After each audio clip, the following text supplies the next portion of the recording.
In this training session, we will go over the Rave 911 client, which is on the ECT stations and the dispatch stations. And we'll also go over the Rave First Responder portal and how to access that information, which will be useful to the dispatchers and DSS. In the face of adversity, how will you use your available resources? Now, our resources are there for a reason. They're there to be used, but also there to guide us. There's a few examples to the right for situations where Rave was a vital part in helping find the caller. And even in one situation, once the officers did find the caller, it turned into a help call. What is Rave? Rave is the short name for a few different things. Rave Mobile Safety is the name of the company. Rave 911 Client is the in-house desktop version, or the Rave First Responder Portal, which is our web-based version. Rave Mobile Safety created a platform for telecommunicators called the Rave 911 Suite. This suite provides 911 telecommunicators and first responders with powerful capabilities for handling, dispatching, and responding to emergency calls more efficiently and effectively. The Rave 911 suite at Denver 911 is called Rave 911 Client. What is Rapid SOS? Rapid SOS is a separate company that provides life-saving data from millions of connected devices directly to 911 and first responders in an emergency, providing faster, more effective response for over 150 million emergencies annually. Thousands of public safety agencies nationwide rely on Rapid SOS for a faster response and better situational awareness. Different partners of Rapid SOS are Rave, Apple, Google, Uber, Medical Alert, Waze, and many more. Who has access to the Rave 911 client? All ECT positions have the Rave 911 client loaded onto their primary call stations. The 911 call gets received at these stations and all of the call data is populated. The ECT positions have the primary responsibility for the information that comes into their Rave 911 client during the call. All dispatch and DSS positions have the Rave 911 client loaded onto their primary dispatch stations. Dispatch and DSS primarily use the chat function to send out text messages for callbacks and the notes function to look up open 911 call ticket numbers. 911 call data cannot be viewed. That is why these positions must use the web-based Rave First Responder portal. What is the Rave First Responder portal? It is web-based and it will work on any internet-enabled device, such as a PC, a laptop, a tablet, and even a smartphone. It provides dispatchers and DSS access to the same information an ECT station has from the Rave 911 client. The information is mirrored. It does require a username and password to log in, and once logged in, it requires a 911 ticket number to view any information for an open ticket. Who has access to the Rave First Responder portal? Now, anyone within our department who has access to the internet and has the username and password can log in. However, primary users will be dispatchers and DSS. In this section, we will briefly go over the ticket log, the table of contents area, and the SmartLit colors. So first, we will go over the ticket log. And you'll see there is a circle around the drop-down to display all of the tickets that you have open. Now this view is the minimized view, and you can tell from the drop-down. On maximized view, you can widen it out, and the ticket log will be on the left column. And the tickets will remain in the queue for 45 minutes. After that, they are only downloaded to the cloud. Next is the table of contents area. You have copy profile, which is there if there's a smart 911 profile. If you, for some reason, need to copy the text of that information and paste it into the call taking comments, you can do that. Copy ticket is you select that. Control V in the comments section of the call taking screen. It copies the ticket number. Copy link. You can copy the link to the portal and put it into the comments. The only thing that it doesn't really work well is in CAD we are not able to click any hyperlinks, so it just adds a lot of unnecessary characters when we need to put it into the first responder portal. And last is the smartlets. I'm just going to go over the basic colors for now. If it's blue, it means it is available to view information. If it's gray, that means there's no information to view. And if there is a yellow box around it, it means that you have that smartlet currently selected to view. In this section, we will go over the Smart 911 profile and the Guardian profile. Both are offered by Rave. Smart 911 is a private secure service that allows you to create a safety profile that provides 911 and emergency responders with important information you want them to know about yourself, your family members, your pets, your home, and your vehicles in any kind of emergency. This information can only be seen when they call into 911. And the website for that is www.smart911.com. All right, so to go over the Smart 911, we do have open. Some information is redacted that you do see. This is a live call. First here on the Smart 911 profile, we see that we do have information because the smartlet is blue. And we're looking at it right now because there is a yellow box around it. In the Smart 911 profile, under all, it has people information, addresses, vehicles, any medical concerns that someone has in the family, which is important, especially if someone's calling and has a medical emergency and maybe they're not able to talk because of the situation. That information is able to give us some good stuff in order to tell responders that are heading that way. Second is the Guardian profile. Rave Guardian is a mobile safety app for private organizations used to connect with their constituents. This provides an easy way for staff, students, and security to safely communicate with one another in regards to public safety. Common customers are hospitals, colleges, and universities for staff and students, and larger businesses. The information will display very similar to a Smart 911 profile. One person can have both a Guardian and Smart 911 profile. This is a continuance to the Guardian profile.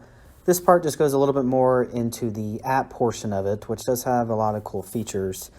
In this example, I'm just going to use a university who has a Guardian profile. So, of course, the university administration are going to be the account holders, and anyone that goes to the school that has a school email, staff, or students, they are able to sign up for Guardian profile for free. Within the app, they're able to send emails to others. They're able to send similar to a text to others. And a safety feature is a timer. If it's late at night, they don't have any friends to go from building A to building B, what they can do is they can set a timer and say, okay, it'll take me 5 minutes to get to the other building. And once it starts, then they have to close it by the end of where they get to. If they do not, then the administrators of the account basically set a timer to notify security and or police that are on that university to go and just check the area out. If police are actually needed from there, then they will call their local police department. There's a directory for numbers and a police or security direct line for the university for this example, and there's also a direct note there where you can call 911 if needed. There are schools and hospitals in Colorado that have the Guardian profiles. Closest to us is Denver Health, and a few colleges in Denver also use Guardian profile as well. It doesn't really matter, same thing with the Smart profile. If someone created a Smart profile or Guardian profile in Washington and they come into Denver, we will be able to see that information. This is the location smartlet section. Now this section is incredibly important. The location is the number one thing that we need in order to send help. Sometimes we don't always get the best location from the caller. We have to put the call up as a phase 2 and then dig further deeper in our questions and looking into Rave to figure out exactly where they are. And this is why it's incredibly important. And it also helps with getting correct addresses. And we'll go over that later. But first I want to go over a brief what is in the location smartlet. First, we're going to look at the map and satellite. Map is the generic version for Google Maps. Satellite is the 3D version of maps. It's very helpful when you want to look at, alleyways or get a more in-depth picture for that. Log is a drop-down. It will show you the alley location, which is from the phone. And I'll also show, if it's available, the different rapid SOS locations if there's multiple. You click on one of those and it will just show you exactly that information. It'll also give you a point of the most accurate. Sometimes you might have 3 or 4 different separate locations, and if you want to just look at one, then you can just look at one by using the log. View all is, once you click that, it will show everything in one view. It will show the rapid SOS location, which is the phone icon, and it will show the alley location as well.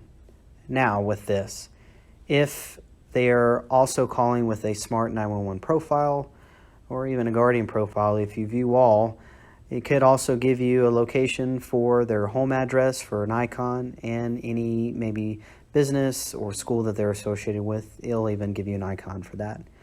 And what that does is that will let you know, okay, are they home based off of their alley and rapid SOS? Yes or no. Are they at work? Yes or no. So on and so forth. Refresh. The refresh only refreshes the location smartlet app. You do not have to rebid on your phone system in order to get a new rapid SOS location. All you have to do is hit the refresh button. This will update the rapid SOS location. And what this does is, if they're mobile and you hit the refresh button, you will be able to see that information. You will see the phone icon move. Also, after the call has ended, there is a 5 to 8 minute window for information that you still are able to receive. And granted, that is dependent on the carrier. So 5 to 8 minutes, if they are mobile and there is a rapid SOS location, then you can see where they continue to go. On the little here, it's kind of like a little square. Basically what that does is it blows up into your entire window and all you see is map. On the below to that, the plus and minus, if you don't like using your scroll lock or you don't have one on your mouse, then you can hit the plus or minus to go in or zoom out of the map. So this only works for wireless and VoIP calls, the location smartlet. For VoIP, an important note, even though VoIP calls will activate the location smartlet, the address still must be verified. The caller could have moved and never changed their address with the internet company. You also see the alley. Again, this is information from the phone any alley. All right, Rapid SOS is the phone icon.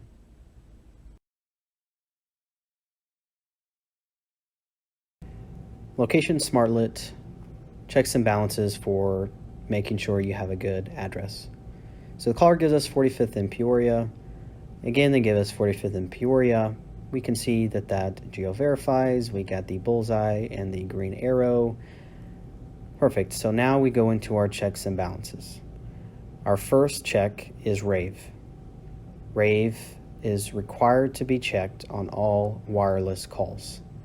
And we know that this is a wireless call because in our call taking field, you see the tower address. So for Rave, we can see in roundabout area, yes, they are close to 45th and Peoria. In this example, it gives us a rapid SOS location. If it didn't have that and there was a phase 2 location in that roundabout area, then we would say that's good as well. Also in the tower address, it gives us a roundabout area of 30th and Havana. For this, it's a little bit just west and south of. It's still a good nearby location. And then third, checking our geo map. This will tell us again if there's any other calls in the area, and also when we do get the address in the field, it'll tell us if there's any calls by the append window. For this example, it is a good address match. We did check our checks and balances, and we can continue with the call. Location SmartLit, an example of a questionable match. And the caller gives us Downing and 25th, and again they give us Downing and 25th. From that point we go into our checks and balances. Rave we're going to check first. We automatically see that their phase 2 and their rapid SOS location is in Montbello. Montbello is in District 5. What the caller gave us is in District 2, and it's also close to District 6. It's a pretty big distance from one another. So we go into asking our clarifying questions. Can you give us maybe a cross street of where you're at? Go with that. If they're still insistent on Downing and 25th, are you at this location? Yes, I am. I'm showing you're possibly somewhere else, and you're sure you're at the location that you're giving? Yes, I'm at Downing and 25th. Okay, we put the call up as Downing and 25th. Make sure it's noted in the comments that Rave is showing at 45th and Peoria area, so the dispatcher is aware of that. Now, if you ask the question and they say, no, I'm not there, I'm calling about a prior incident. Perfect, you have your answer and you can put in the call, RP is not on scene. And third, if you ask and maybe they get caught off guard, and are you sure you're at this location that you're giving, Downing and 25th? You know, oh, I'm actually so incredibly sorry. It was a busy day. I'm actually near 45th and Peoria. I'm so sorry. Okay. Then we change the address. We're going to ask another time for second verification. Now, can you just give me the location again for where you are? I'm sorry, I'm at 45th and Peoria. Okay.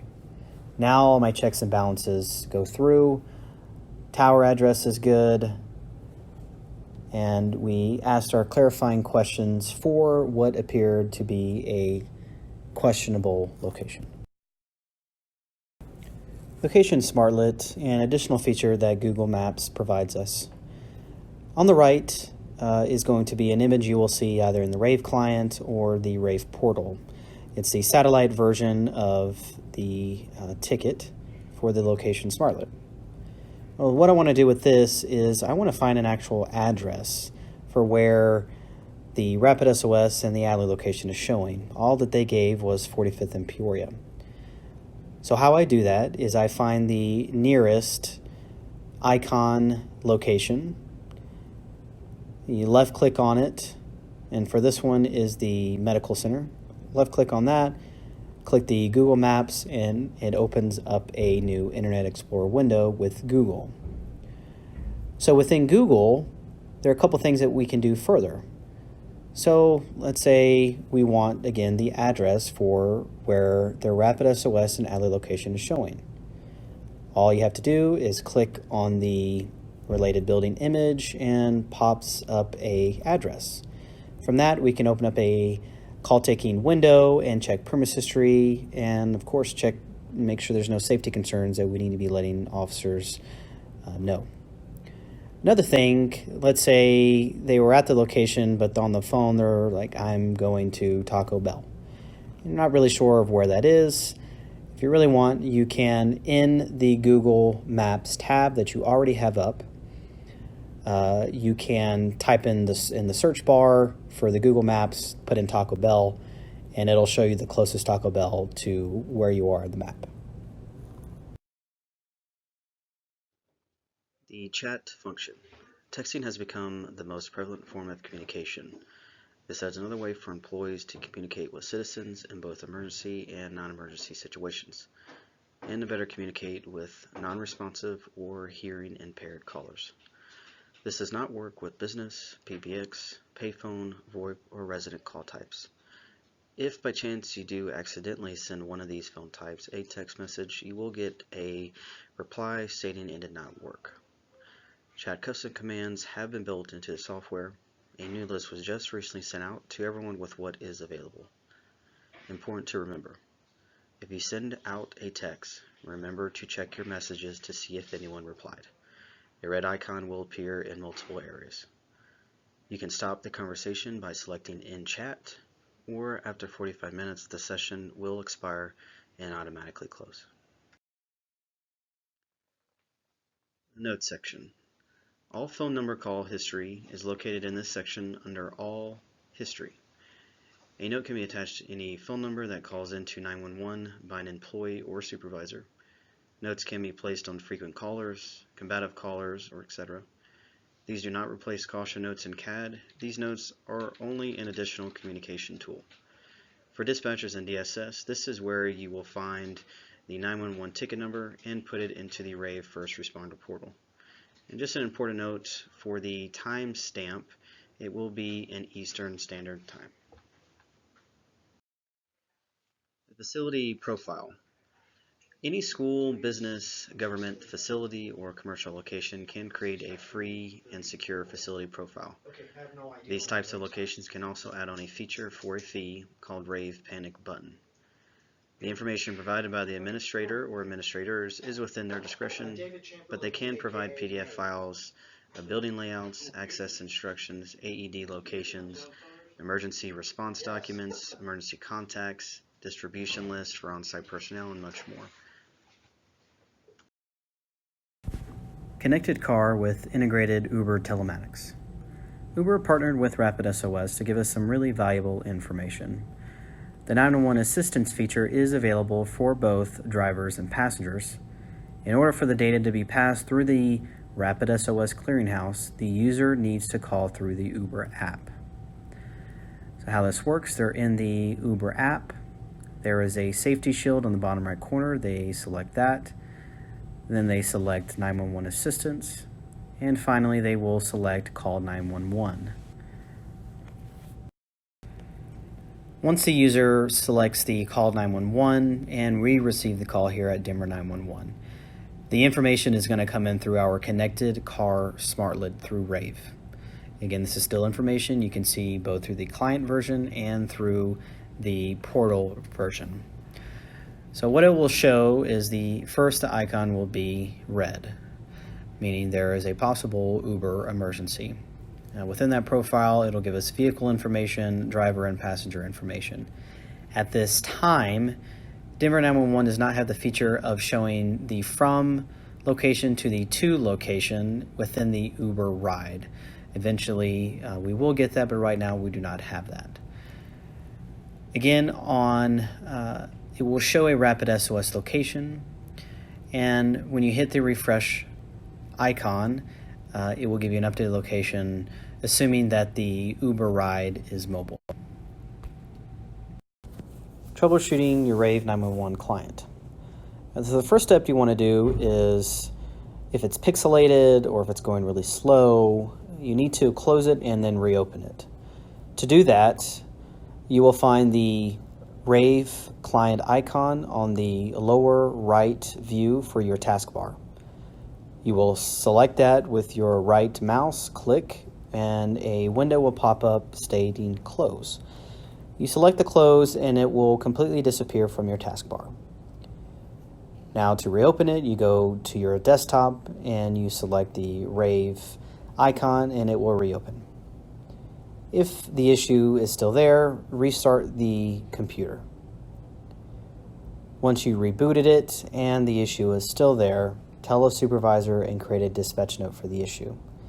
An important note, Rave is not designed to stay open 24 hours a day, the same as our CAD system.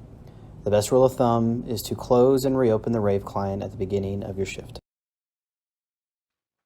Rave First Responder Portal.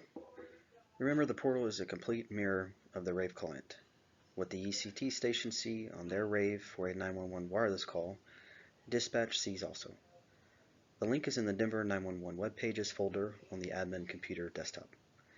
Dispatchers and DSS. If the username and password isn't already saved to your profile, here is the username and password, and remember, it is in all caps.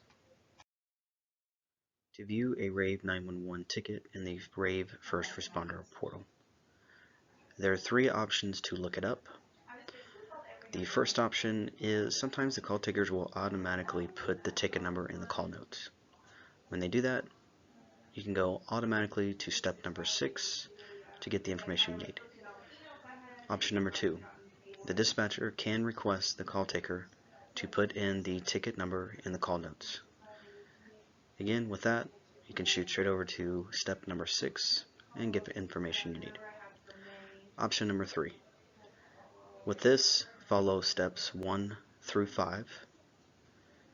And then once you do all that, you'll go to the final step number 6 and be able to get the information that you need.